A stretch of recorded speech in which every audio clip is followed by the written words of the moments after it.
In case you're wondering, there is no such thing as the perfect or universal long-distance pumping setup. The following reflects what Karen and I want to have out of our pumping experience. Perhaps you want the same thing. Enjoy.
Alright, let's take a look at how to take this guy apart.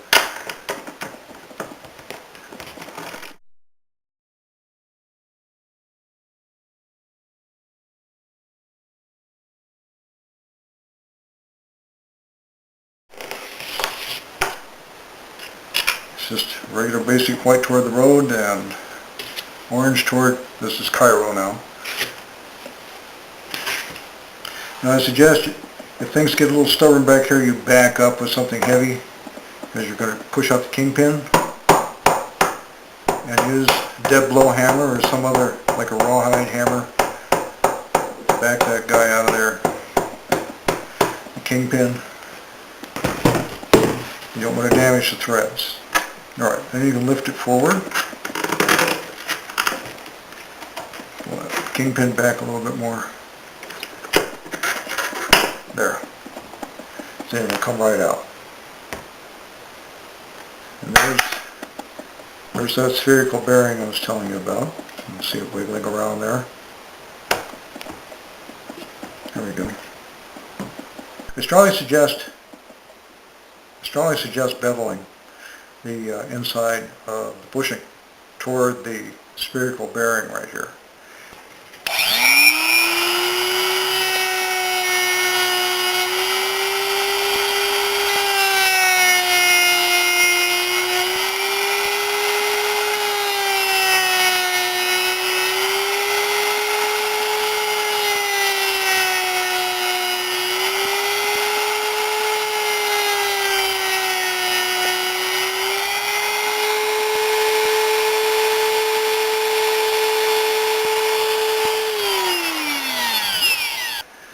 Now the reason why, of course, is that eventually what will happen is that the spherical bearing will attempt to eat away the sides and make its own bevel. Well, you don't want it to do that. Number one, it makes you work harder, which that's not always a good thing. This is supposed to be easier, right?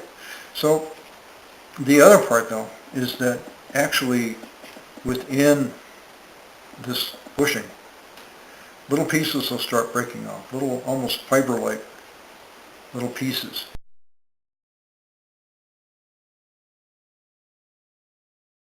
And they'll actually get down inside right here in these tight little tolerances right in there. And it'll stop the turn immediately, or it'll make it feel like it's stuttering.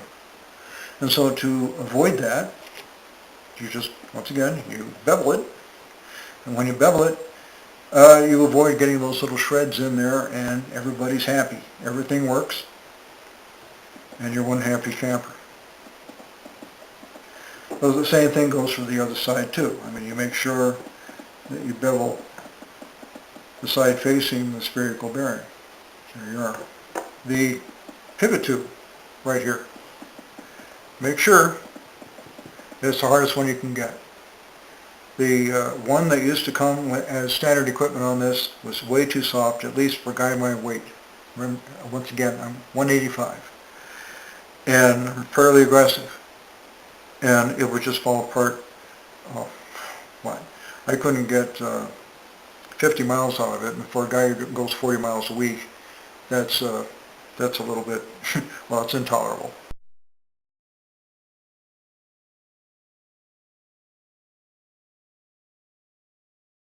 So I have the hardest one that Riptide through Poppy's has, and it's been working like a champ ever since we got it, or I have it. Ever since I installed it, it's been working like a champ.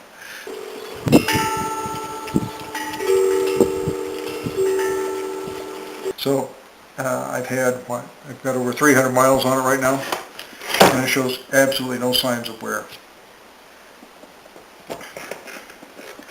So anyway, reassembly, super simple. Just make sure back here, get this swung around. There. See how this lines up? I didn't do a good job there. There we go. There. Just get the hex lined up and push it in, and you're ready to roll. Make sure the bevel's going in the right direction.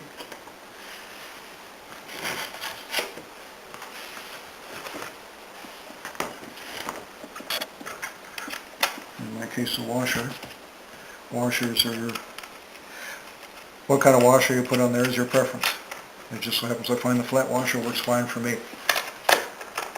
A lot of this is just individual preference, whether you're getting the performance out of it that you expect. Now, how tight? Well, you may know that's a personal preference too. I like mine pretty loose. There. That's pretty close.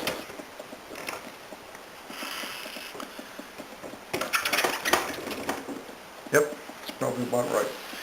But you never know until you get the feel. I always take my wrench set with me, and I know I'm ready for almost any contingency.